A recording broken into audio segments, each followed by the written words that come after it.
Hello, Scorpio, and welcome to Intuitive Art Mediums.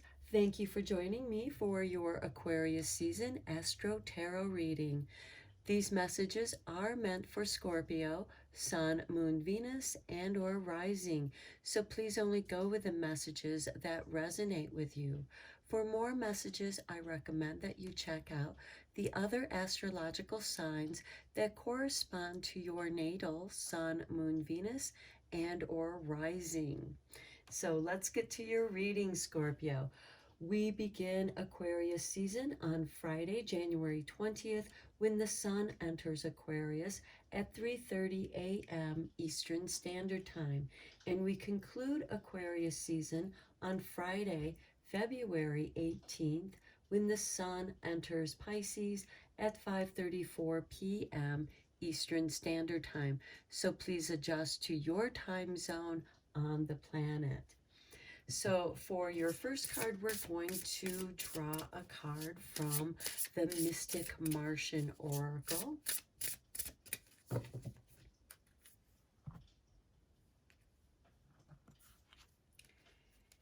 And for you, Scorpio, we have number 12 with the Mantis Beings. Enigma, elusive, sensitive. Now, I think this fits Scorpio rather well, as they do rule the underworld and is very mysterious, associated with death, rebirth, transformation, as well as the psychic mysteries. Okay, we have the new moon in Aquarius occurring on Saturday, January 21st, which coincides with the Chinese New Year's Eve, where we are welcoming in the year of the water rabbit. The following day, on Sunday, January 22nd, Uranus, which is the ruling planet of Aquarius, is going direct. So let's draw a card from the Moonology Oracle cards for your new moon energies.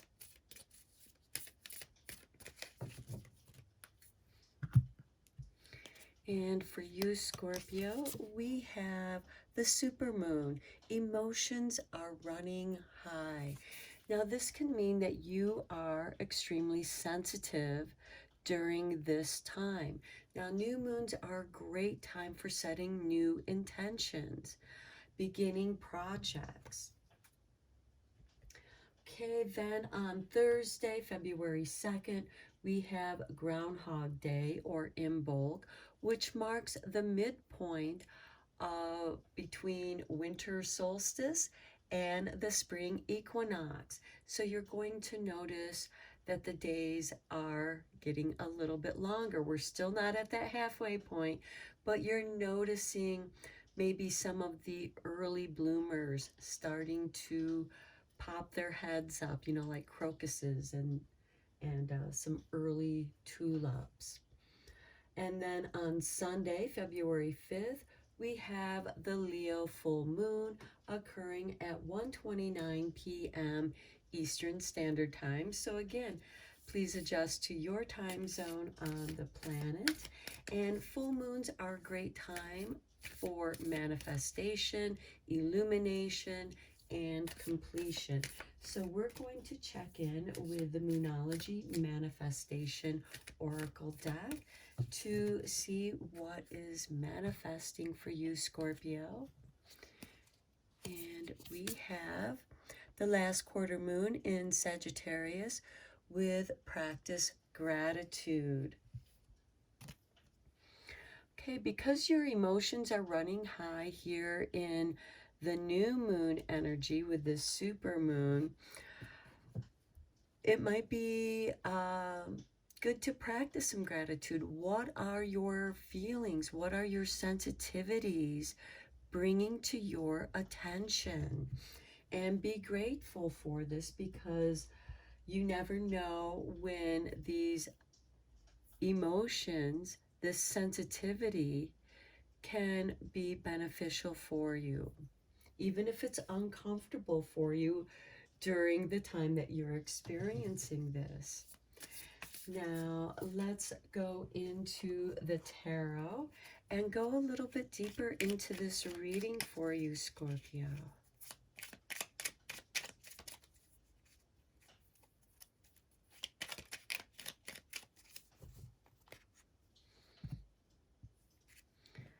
Okay, and we begin with the Emperor, which is ruled by Aries.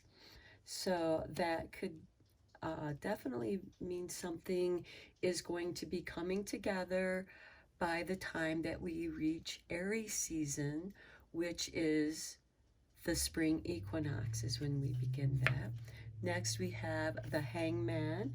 Until then, you're just going to have to wait patiently, and that might be difficult for you because the Emperor, ruled by Aries, is known to be an impatient energy, and the Hangman is, especially with this emotions running high, and perhaps practicing patience is part of this practicing gratitude. Next, we have the Queen of Wands, which is ruled by Leo energy. Then we have the Six of Cups. Okay, you might be thinking about something about the past, something that was dramatic, something that stands out for you from your past. Now, quite often when the Six of Cups shows up, someone from your past, and this could be someone that you've been thinking about, will call you or you'll run into them. Somehow you find contact with each other. Next, we have the Six of Wands. Okay, being victorious. Perhaps you're doing better at practicing gratitude, being grateful for all that you have. And then the Two of Wands, you have options opening up to you. And it is up to you to either choose this enlightened path that's being lit up for you or to continue on the path that you are on. Okay, so here all together, okay, with the emotions running high, you're going to be feeling impatient and you feel like that you're just hanging there and you want something to move forward. Well, Mars has gone direct in Gemini, so you're going to be talking about what you feel, words that you've been holding back perhaps, and they might come out in the rush of these emotions running high. Now, emotions can be either negative or positive, angry or full of love. It's going to be different for each of you. And with the mantis beings, this enigma, elusive, being sensitive, here we have a feeling of melancholy. And with the Queen of Wands there, you could become a little melodramatic regarding the past. Something about the past has been triggered for you, and it is making you feel very sensitive. And then with the practicing of gratitude, I think you are going to be grateful that a new path is lighting up for you. Spirit is showing you the way. Now, however, it is your free will, because human free will is respected in the 3D realm, on whether or not you choose that, or if you're going to remain stuck in the past here with something that has triggered you, and you're bringing that forward.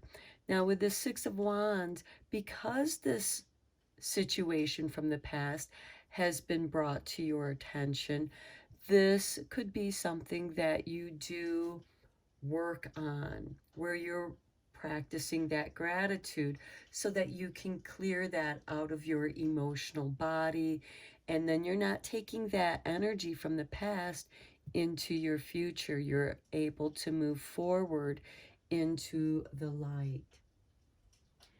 Now let's draw you a few cards from the Herbal Astrology deck.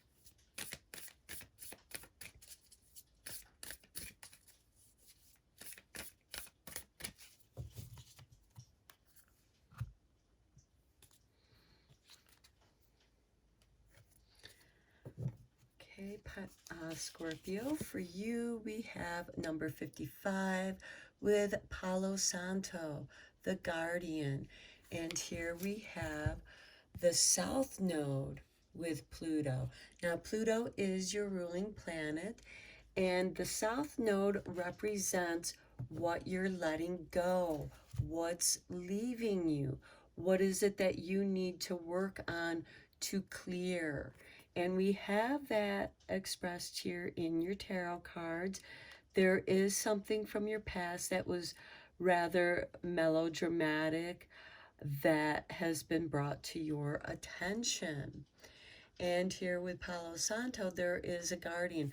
So I'm feeling like that this is something that is making you feel guarded, extremely sensitive about it. It could be a sore spot for some of you, and that's why you're guarding it. And you're meant to clear this so that you can move forward. Next, we have 46 with Angel's Trumpet and Death. And here we have Pluto with Mars. I think that works very well here with this Emperor and Hangman energy, because Mars rules Aries and Aries rules the Emperor card.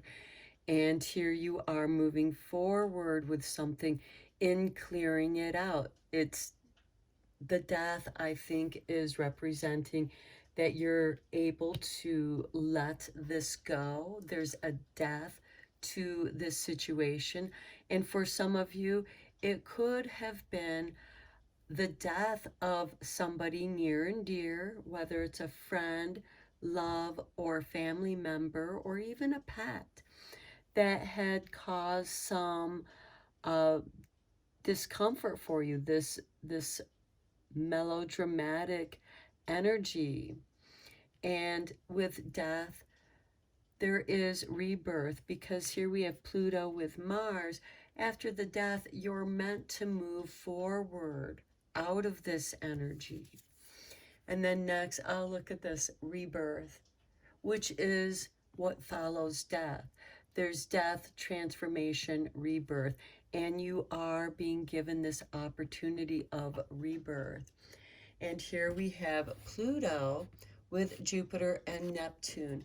And with ayahuasca, you may need the assistance of ayahuasca or some other hallucinogenic type plant like psilocybin or mescaline to help you reset your emotional thought process and how you perceive that situation, where you're able to process the situation. Because as we know, ayahuasca does help to clear PTSD, as does psilocybin and mescaline. It helps you to release that, to let it go, so that it's not following you around like a ball and chain, an emotional ball and chain, which does impact the way that you move forward in your life.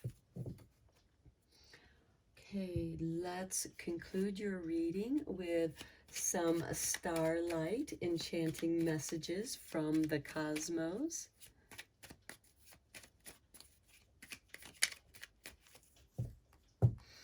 And just so that you know, this state of mind can be accomplished through meditation practice and dream practice.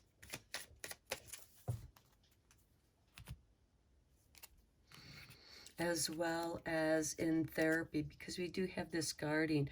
So this might be a guided meditation that you go through. either with a trained guide or a therapist that can help you through this. Okay, then for you, we have limitless. Know your worth. Okay, and this is asking you the path that you choose, you know, where you're going in your life is limitless. Just know where it is that you want to go, Scorpio. Next, we have self-care. Spoil yourself in the moonlight. Now, this is asking you to go out on a moonlit night and absorb some of that moonlit energy. Now, the moon, of course, rules over our emotional body and is extremely feminine. And this is meant to take care of that feminine aspect of yourself, regardless of your gender or your gender association, because we all have divine masculine and divine feminine within us. And this is asking you to pay attention to your feminine aspect. And there is something that you're guarding that needs to be cleared out, because we do have the South Node. This is something that's meant for you to let go. And Palo Santo is used for cleansing and clearing and also protecting. But with the South Node and Pluto, because Pluto destroys and permanently transforms that situation, and with that South Node energy, this is definitely something that you're meant to let go of. So what is it that you're feeling guarded? What are you protecting? What emotional wound are you protecting? Because you are meant to let that go. And then you'll be able to be reborn. You'll be released from that which has been holding you back. Okay, Scorpio, I'm going to end your reading here. I hope that you found it helpful and beneficial.